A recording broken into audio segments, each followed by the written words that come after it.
আচ্ছা, আমরা প্রায় অনেক সময় কমপ্লেন করি যে একটা স্পেসিফিক প্রোডাক্ট আমাদেরকে আগে স্যুট করতো কিন্তু এখন কেন জানি স্যুট করছে না। আবার খুব রিনাউন ব্র্যান্ডের একটা প্রোডাক্ট ইউজ করছি কিন্তু আমাকে কেন জানি স্যুট করছে না। কেন স্যুট করছে না? তাহলে কি প্রোডাক্টে অথেন্টিক না, নাকি এর পিছনে অন্য কোনো রিজন আছে? চলুন তাহলে আজকে তাই জেনে নেই।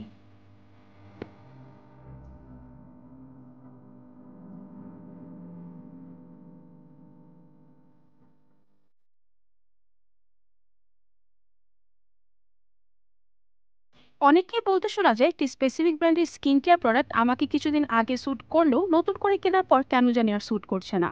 তাহলে কি আমি প্রোডাক্টটি অথেন্টিক পারচেস করিনি? আবার পছন্দের প্রোডাক্টটি প্যাকেজিং চেঞ্জ হওয়ার কারণে অনেকেই কনফিউশনে থাকেন কোনটি আসল অথবা কোনটি নকল। অনেক সময় প্রোডাক্টের প্যাকেজিং চেঞ্জ হওয়ার পাশাপাশি কিন্তু ফর্মুলেশনের চেঞ্জ চলে আসে। তাই যখন নিউ প্যাকেজিং এর কোনো প্রোডাক্ট পারচেস করছেন তখন সেই ফর্মুলেশনটি কিন্তু আপনার স্কিনে নতুন কোনো প্রোডাক্টের মতোই কাজ করবে। এই ক্ষেত্রে খুব জলদি কোনো কনফিউশনে না এসে নতুন প্রোডাক্টটি স্যুট হওয়ার জন্য স্কিনকে কিছুটা সময় দেওয়া প্রয়োজন।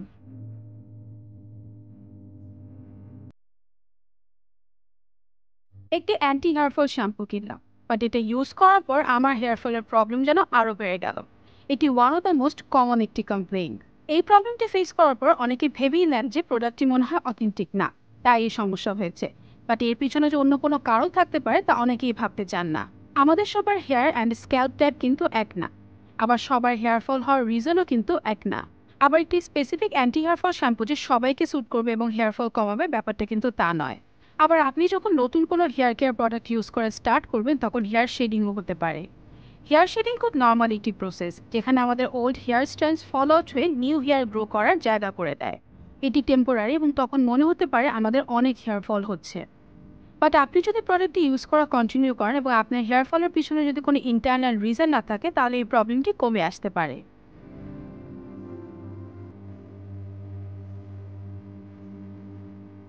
অনেক সময় দেখা যায় একটি স্পেসিফিক প্রোডাক্ট যেমন ধরুন লিপ বাম বা অন্য যে কোনো স্কিন কেয়ার প্রোডাক্ট আপনাকে স্যুট করছে না। হতে পারে প্রোডাক্টটি অনেক নামি দামি ব্র্যান্ডের। এমন হলে আমরা ধরেই নিই প্রোডাক্টটি মনে হয় অথেন্টিক না। বাট ওয়েট, এর পিছনে অন্য কোনো রিজনও কিন্তু হতে পারে। ধরুন আপনি একটি লিপ বাম ইউজ করছেন যেটা ম্যানুফ্যাকচার হয়েছে ইউএসএতে। স্বাভাবিকভাবেই প্রোডাক্টটি কিন্তু সেই কান্ট্রির ওয়েদার কন্ডিশন অনুযায়ী বানানো হয়েছে। তাই সেম প্রোডাক্টটি আমাদের কান্ট্রিতে ইউজ করলে আমাদের ওয়েদারের সাথে স্যুট নাও করতে পারে। আবার আমাদের স্কিন টাইপের সাথে যাদের হোয়াইট বা ককেশন স্কিন তাদের স্কিন টাইপও অনেক ডিফারেন্ট।